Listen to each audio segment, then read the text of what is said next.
نماز کے بعد اجتماعی دعا نبی صلی اللہ علیہ وسلم سے کہیں بھی ثابت نہیں ہے، کوئی ضعیف حدیث بھی نہیں ملتی اس کے بارے میں.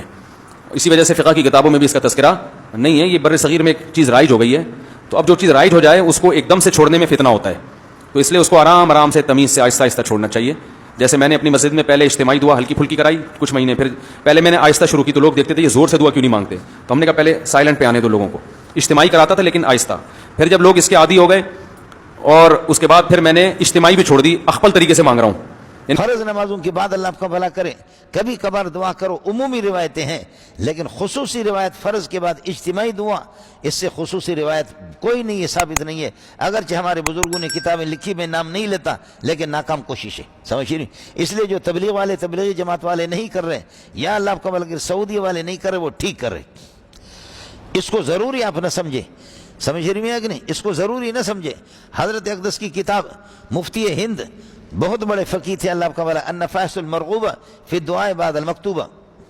چونکہ میں نے عرض کیا کہ الدعاء عبادت والعبادت توقیفیت فالدعاء توقیفی والتوقیفی ما ورد به الشرع. توقیفی وہی ہے کہ شریعت سے ثابت ہے تو ٹھیک ہے، نہیں. ہاں عمومی روایتیں ہیں. فرض کے بعد اجتماعی دعا صحیح حدیث سے ثابت ہے، ثابت دوہری ہے، حدیث سے ثابت ہے، اقامت دوہری ہے.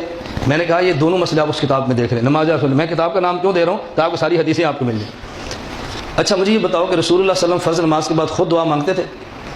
جو اجتماعی دعا کو نہیں مانتے وہ حضور کی دعا مانتے ہیں کہ نہیں؟ بتاؤ. اچھا نبی پاک صلی اللہ علیہ وسلم دعا مانگ رہے ہو، صحابہ اٹھ کے چلے جاتے ہوں گے؟ بتاؤ. آپ اس بات پر یقین کر سکتے ہیں کہ حضور پاک دعا مانگ رہے ہو، صحابہ اٹھ کے چلے جائیں؟ تو اس کو تو ذوق ہی نہیں مانتا. پتہ نہیں آپ کیسے مانتے ہیں. اچھا یہ فرض بعد کلمات کون سے ہیں؟ کہتے ہیں اللہم انت السلام منک السلام تبارک یا ذا الجلال والاکرام. میں نے کہا حضور تو آہستہ مانگتے تھے، صحابہ نے سن کیسے لی؟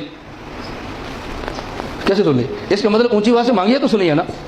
نہیں سمجھ آئی بات؟ اچھا مصنف ابن ابی شیبہ میں عبداللہ حضور کے صحابی فرماتے ہیں میں نبی پاک صلی اللہ علیہ وسلم کے پیچھے فجر کی نماز پڑھی. اب الفاظ سننا. کہنے جب فجر کی نماز پڑھی فلما سلم انصرفا، سلام پھیرا تو جو منہ موڑ کے مختلف منہ کر لیا. ودعا ورفع یدیہ. اچھا مختلف کو ساتھ نہیں ملانا تو پیچھے منہ کر کے دعا مانگنے کی ضرورت کیا ہے؟ نہیں سمجھے؟ بھائی جب انفرادی دعا مانگنی ہے تو منہ پیچھے نہ کریں نا، آگے رکھیں. نبی پاک صلی اللہ علیہ وسلم جو گھوم کے منہ پیچھے فرما رہے ہیں، پھر ہاتھ اٹھا کے دعا مانگ رہے ہیں. کیوں بھائی میں دعا مانگتا ہوں تو مڑ جاؤ؟ نہیں بتائیں نا. اب اتنی موٹی سی بات سمجھ نہیں آتی، لیکن سمجھ تم آئے جب کوئی موٹی چھوٹی عقل ہو تو میرے نا. مجھے ایک ساتھی کہتا جی دعا کریں، غیر مقلد ہیں، یہ سر پہ ٹوپی پہنا کریں. میں نے کہا میں دعا نہیں مانگتا.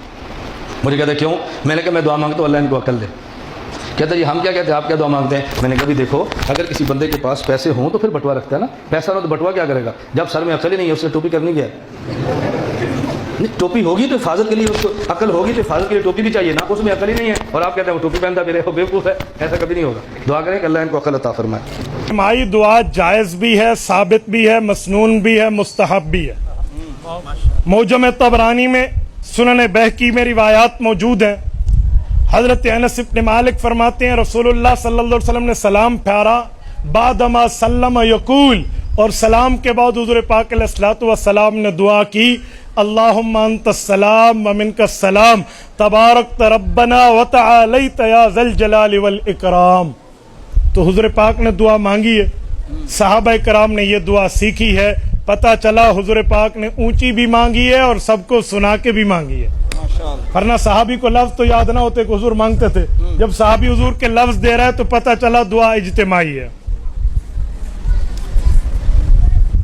کچھ لوگ کہتے ہیں سجدوں کے درمیان تھوڑی دیر بیٹھتے تھے.